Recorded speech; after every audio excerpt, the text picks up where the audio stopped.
A paz do Senhor, amadas irmãs da Igreja Metodista em Vila Isabel. Um bom dia para todos, um bom domingo. Amém? Hoje nós vamos estar falando sobre compromisso com o chamado. E eu faço uma pergunta para nós nessa manhã.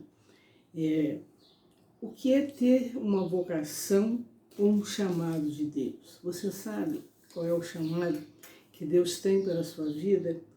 Então, eu faço essa pergunta antes de nós começarmos a nossa lição. O que é ter um chamado? E se você sabe qual é o seu chamado na obra de Deus? O que quer dizer chamado? Chamado é uma vocação. No latim, vocatione. É entendida como um ato de chamar, uma inclinação, uma propensão natural para um estado ou uma profissão, uma predestinação, uma escolha, um talento. Destaca-se que vocação possui o sentido de chamar, convidar, escolher. Ou seja, a autoria de tais ações está atrelada a Deus. É Deus quem chama, escolhe, vocaciona o seu povo para o desenvolvimento de alguma missão ou de algum projeto, que foi o caso de Samuel. Hoje nós vamos estar falando desse chamado, do chamado, compromisso com o chamado, compromisso que Samuel teve com o chamado de Deus para a vida dele. Está lá no livro de 1 Samuel, capítulo 3, vamos estar lendo apenas alguns versículos, amém? Deus fala com Samuel numa visão. O jovem Samuel servia ao Senhor perante o sacerdote Eli. E naqueles dias a palavra do Senhor era muito rara. As visões não eram frequentes. Certo dia, quando estava deitado num lugar acostumado, o sacerdote Eli, cujos olhos já começavam a escurecer-se, a ponto de não poder ver, tendo-se deitado também Samuel no templo do Senhor, em que estava a arca, antes que a lâmpada de Deus se apagasse. O Senhor chamou o menino: Samuel, Samuel. Este respondeu: Eis-me aqui. Correu a Eli e disse: Eis-me aqui, pois tu me chamaste. Aí Eli falou: Eu não te chamei. Aí assim aconteceu por 3 vezes. E na terceira vez, o sacerdote Eli, que além de sacerdote foi também juiz, entendeu que era Deus falando, querendo falar com Samuel. Então, ele fala no versículo 9. Então, ele disse a Samuel: Vai deitar-se, e se alguém te chamar, dirás: Fala, Senhor, porque o teu servo ouve. E foi Samuel para o seu lugar e se deitou. Então veio o Senhor e ali esteve, e chamou como das outras vezes: Samuel, Samuel. Este respondeu: Fala, porque o teu servo ouve. Então ali Deus fala com Samuel, dá o recado que ele queria dar a Samuel para Eli, através de Samuel, e o que ele iria fazer com Israel, e o que ele iria fazer com a família de Eli, o sacerdote, que não estava cuidando dos seus filhos como ele devia, que não estava dando atenção devida ao povo de Israel. Por isso o povo de Israel estava havia se desviado da presença do Deus vivo. Então vamos na lição. Como lidarmos com a vocação de Deus para nós? E em que medida nosso compromisso com o reino tem sido prioridade para nós, para as nossas vidas? Ao olhar para as vidas de Eli, Ofni, e Finéias e Samuel, percebemos como eles lidaram com a missão recebida por Deus e as consequências que vivenciaram a partir das suas opções.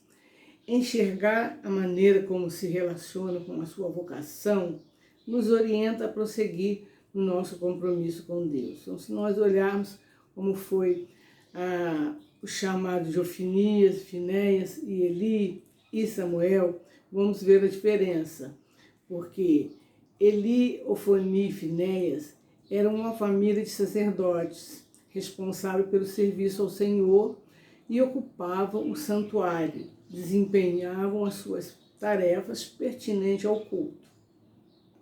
Eli, o pai de Ofonias e Finéias, já era idoso e mostrava sinais de um envelhecimento que não tinha a ver com a idade, mas com a maneira como desenvolvia o seu ministério. Ou seja, a visão dele com Deus já estava obscura, ele já não estava tendo mais aquela visão que Deus tinha para ele, como acontece conosco quando a gente não está na presença de Deus, quando a gente não está buscando verdadeiramente o Senhor. Então a nossa visão fica turva, a nossa visão fica obscura quanto ao entendimento daquilo que Deus quer para as nossas vidas.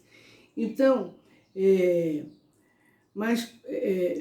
como sua primeira aparição a Deus, a primeira vez que Deus apareceu a Samuel, se dá quando ele, de uma forma, a primeira vez que Deus apareceu a Eli, ao contrário, se dá com a forma equivocada que ele teve após a reclamação de Ana. Ana, a mãe de Samuel, que lá no capítulo 1, se você for ler a história toda, você vai ver que Ana era casada com Eucana e que tinha duas mulheres, né? Era Penina e Ana. E Ana, então, era humilhada por Penina, por ela não ter filhos, mas Eucana amava mais Ana do que Penina. Então, uma vez no ano, ele subiu ao templo para adorar a Deus.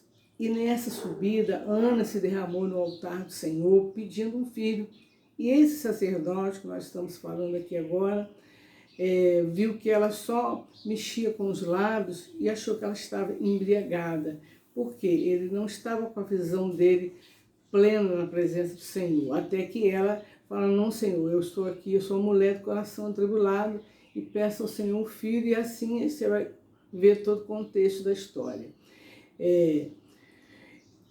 E após isso ele tem o discernimento e cumpriu o papel dele de abençoar a vida de Ana, né? Está lá em 1 Samuel, capítulo 1, do 9 ao 18. Ofni e Finéia eram sacerdotes também, os filhos de Eli, mas não honravam tal vocação. Eles foram chamados de filhos de Belial, porque não se importavam com o Senhor. 2 Samuel 2, 12, você vai ler o capítulo 1, capítulo 2, o capítulo 3, você vai entender melhor essa história. Dentre tantas ações equivocadas, né, eles tomavam para si o que deveria ser sacrificado a Javé, ou seja, quando tinham sacrifícios de ofertas de animais, holocaustos ao Senhor, eles assim tomavam para eles, ou seja, eles fizeram algo errado perante os olhos do Senhor, que o sacrifício era para o Senhor e eles pegavam uma parte que não era deles. E também se deitavam com as mulheres que serviam à porta da tenda da congregação. Está lá em Samuel 2, 22. E em nenhum momento se sentiu constrangido com isso. Esperava-se que ele, como pai e sacerdote, tivesse uma posição firme e contrária ao comportamento de seus filhos, mas ele não teve. Ou seja, ele preferiu não constranger os seus filhos e preferiu colocar em primeiro lugar a paternidade dele como pai terreno do que como um pai direcionado e orientado pelo Senhor, né? Ele preferiu agradar mais aos filhos do que ao próprio Deus. Um profeta, lá em 1 Samuel 27, 33, um profeta lembrou a Eli a aliança que Javé, que é o Deus, havia estabelecido com a sua casa e o privilégio que o sacerdócio tinha de servir o Senhor, o que implicava em grande responsabilidade. Está lá no versículo 29. E o juízo de Javé foi contundente, no versículo 30 e 36. Qual seria esse juízo? Seriam desprezados os sacerdotes que desprezavam o Senhor, eliminando do altar a descendência de Eli e retirando da família a bênção do sacerdócio e da longevidade. Lá no livro de Êxodo, capítulo 20, versículo 12, nos fala o seguinte, é mandamento do Senhor, honra teu pai e a tua mãe, para que se prolongue os seus dias sobre a terra. E ali, então, porque não havia essa honra dos filhos de Eli com relação a ele, o sacerdote, e ao que eles estavam fazendo com as ofertas colocadas no altar do Senhor. Então o Senhor estabeleceu que iria exterminar a descendência de sacerdote de Eli, dos seus filhos, que os dois morreriam no mesmo dia, né? O jovem Samuel, que já servia ao Senhor perante o sacerdote Eli, desde muito criança se sobressaíra diante da irresponsabilidade de Ofni e Finéias, que, segundo a profecia, morreriam no mesmo dia, seriam por fim substituídos, está lá no versículo 35. Era um tempo muito difícil. O início do capítulo 3 anuncia isto. A palavra do Senhor era muito rara e as visões não eram frequentes. Nesse contexto, Eli é descrito como alguém cujos olhos começavam a escurecer, ou seja, não estava tendo mais a visão de Deus. A imagem de Eli, adormecido e praticamente cego, descreve o estado de Israel em relação ao Senhor. A lâmpada de Deus, isto é, a palavra de Deus, está quase apagada pelos desmerecimentos dos sacerdotes oficiantes, Eli, Ofni e Finéias, Eli e os seus filhos. A atuação do Senhor diante da crise ética e religiosa que se instalara começou na casa do seu sacerdote. Deus chamou o jovem sacerdote, o jovem Samuel, sem desconsiderar a experiência de Eli, que mesmo com fragilidade não se afastou do chamado do Senhor, mesmo ele vendo ali o que Eli e os seus filhos, né, não estavam de acordo com a visão de Deus, mas devido à experiência do sacerdote, Samuel foi obediente ao sacerdote Eli. A mesma dificuldade de Eli em discernir o que se passara com Ana enquanto ela orava e se apresentou diante da experiência de Samuel com a voz do Senhor, né? Tanto é que Eli não entendeu, pela terceira vez que ele foi entender que era Deus falando com Samuel. E, no entanto, na terceira vez, Eli entendeu que era o Senhor e orientou os jovens como proceder. Assim, quando Javé chamou Samuel, este respondeu: fala, Senhor, porque o teu servo ouve. A palavra de Javé a Samuel foi confirmação da sentença contra Eli, que o outro sacerdote já havia falado no capítulo 2, né? Por interesse de Eli, que queria continuar a ouvir a voz de Deus, Samuel falou do Senhor, fez a vontade do Senhor. Ao que Eli respondeu, ele falou tudo que Deus mandou ele falar. Um jovem, né? Deus mandou falar contra um sacerdote, uma autoridade, e ele assim obedeceu. Aí o que ele disse? O Senhor faça o que bem lhe aproveita, lá no versículo 18. Ele estava ciente da sua trajetória e aceitou a voz de Deus, mesmo vindo de um jovem. Por outro lado, Samuel foi corajoso em permanecer fiel à voz do Senhor, mesmo diante de uma autoridade como Eli. Lá no versículo 13 diz assim, 12, naquele dia suscitarei contra Eli tudo quanto tenho falado com respeito à sua casa. Começarei e o cumprirei, porque já lhe disse que julgarei a sua casa para sempre pela iniquidade que ele bem conhecia, porque seus filhos se fizeram execráveis e ele os não repreendeu. Portanto, jurei à casa de Eli que nunca lhe será expiada a iniquidade, nem com sacrifício, nem com oferta de manjares. Deus falando que não ia, que ia tirar de Eli o sacerdócio, que além de sacerdócio, ele foi juiz e morreu aos 98 anos e reinou sobre Israel durante 40 anos. A palavra que ilumina. O que a trajetória dessas pessoas nos ensina? Primeiro, antiguidade não é posto. Ou seja, Eli, Ofni e Finéias tinham uma história, tradição, trajetória, mas o coração estava longe do propósito de Deus. Não adianta você ter, porque seu pai foi pastor, porque sua mãe foi missionária, que você vou viver às custas dele. Não, cada um de nós temos que ter experiência nossa com Deus. Nossos filhos têm que ter suas experiências pessoais com Deus. Não podem ficar à sombra da experiência do seu pai e da sua mãe, né? Mas, mais do que experiência e conhecimento, assumir um ministério na igreja requer santidade, respeito a Deus e às pessoas que confiaram em nós. Quando não agimos assim, Deus, que zela por sua obra, encontra maneiras de nos orientar, e se respondermos negativamente a essas orientações, outras pessoas podem ser levantadas para assumir o nosso lugar. Ofni e Finéia amaram mais as coisas desse mundo e se perderam por isso. E Paulo adverte a Timóteo sobre isso também. Nenhum soldado em serviço se envolve em negócios dessa vida, porque o seu objetivo é satisfazer aquele que o arregimentou. Está lá em 2 Timóteo, capítulo 2, versículo 4.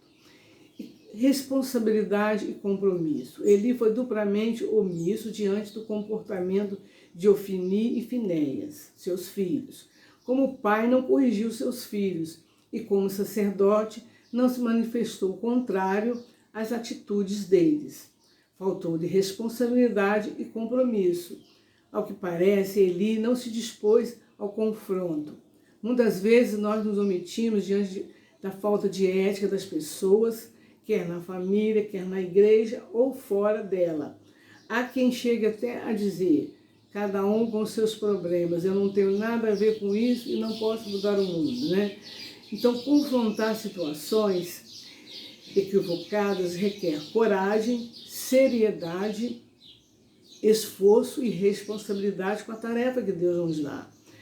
E que nos é entregue sem abrir mão da paciência e da inteligência. Temos que ter paciência e inteligência para cumprir aquilo que Deus assim nos determina, que coloca nas nossas mãos. É preciso estar debaixo da orientação de Deus para agir, pois senão vamos correr o risco de sair do estado de omissão para a intromissão impessoal, ou seja, assim importunamos a vida das pessoas e não acrescentamos nada, pelo contrário, causamos mais divisão ainda.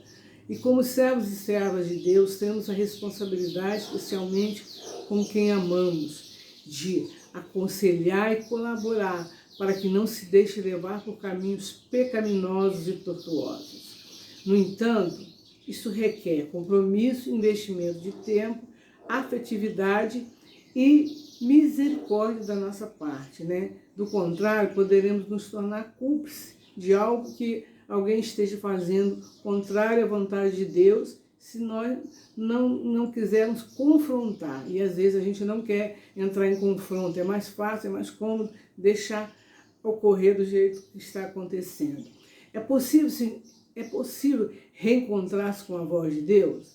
Tanto Samuel quanto Eli, a princípio, não conseguiram discernir a voz de Deus, mas não desistiu e Deus falou nessa experiência a Samuel. Não vamos desistir de ouvir a voz de Deus, ainda que nós estejamos...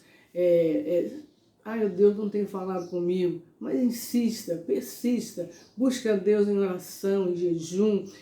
Procure saber discernir qual é a voz de Deus, qual é a voz do mundo, qual é a tua voz interior, né? Deus nos chama às vezes, quer pela nossa imaturidade ou desconhecimento da sua voz, não sabemos o que fazer. Outras vezes, por conta da nossa larga experiência, do nosso comodismo, de falta de entendermos e das decepções, nós demoramos a entender e a perceber a sua voz. Às vezes a gente se decepciona com algumas coisas e a gente fica frustrado, e com isso a nossa visão e o nosso entendimento com relação à voz de Deus se torna obscuro, como foi com Eli, Enéas e Finéias. Uma certeza temos: Deus não fica em silêncio o tempo todo. Em tempo de crise, o silêncio de Deus chega ao fim para nos socorrermos. Mas estamos disponíveis para dizer: fala, Senhor, o teu servo ouve? Temos coragem para falar como Eli falou: é o Senhor, faça o que bem lhe aprouver. Deus disse que iria matar os seus filhos, tirar o seu legado de sacerdote, e ele estava consciente disso: faça o que o Senhor assim determinar, porque ele soube discernir a voz de Deus. Conclusão: responder ao chamado de Deus não é uma obrigação, é um privilégio. No entanto, à medida em que o aceitamos, precisamos agir de maneira responsável. Diante do chamado, Eli, Ofni, Finés e Samuel representam formas de ações diferenciadas. Enquanto Ofni e Finéias foram displicentes, Eli pôde se reencontrar com esse chamado e, mesmo não tendo sucesso com seus filhos biológicos, ele foi bênção na educação espiritual de Samuel e reencontrou o caminho para ouvir a voz de Deus. Samuel, mesmo inserido em um contexto de falta de zelo com o chamado, optou-se por agradar ao Senhor e buscar a orientação de fazê-lo e da melhor maneira. Que tais experiências nos ajudem a reafirmar nosso chamado e zelar por ele de forma que o Senhor se agrade cada dia mais de nós. Apesar de depois do final do chamado de Samuel, quando ele já estava velho, o povo começou a exigir um sistema de monarquia, que queria um rei, e Samuel assim disse: vocês vão ter suas consequências, e mesmo assim o povo quis, e Samuel pôde ver esse início dessa monarquia. Mas para a conversa, como você avalia a vida de Eli? Até que ponto pais e mães são responsáveis pelos caminhos e descaminhos dos filhos e filhas do Senhor? Amém? Que nós possamos aprender através do chamado de Samuel, que precisamos estar atentos para ouvir a voz do nosso Deus, para exercitarmos, executarmos a obra que Ele colocou na minha e na sua mão. Amém, amados? Vamos orar. Pai, nós te agradecemos pela porção da Tua palavra e queremos estar com os nossos ouvidos atentos para ouvir a Tua voz. Fala, Senhor, que a Tua filha, que o Teu filho ouve. Coloca em nós, Senhor, esse discernimento e essa disposição de ouvir e executar a Tua voz e o Teu chamado. Nós oramos agradecidas em o nome de Jesus. Amadas, a paz do Senhor Jesus, que Deus nos abençoe, nos dê um domingo abençoado.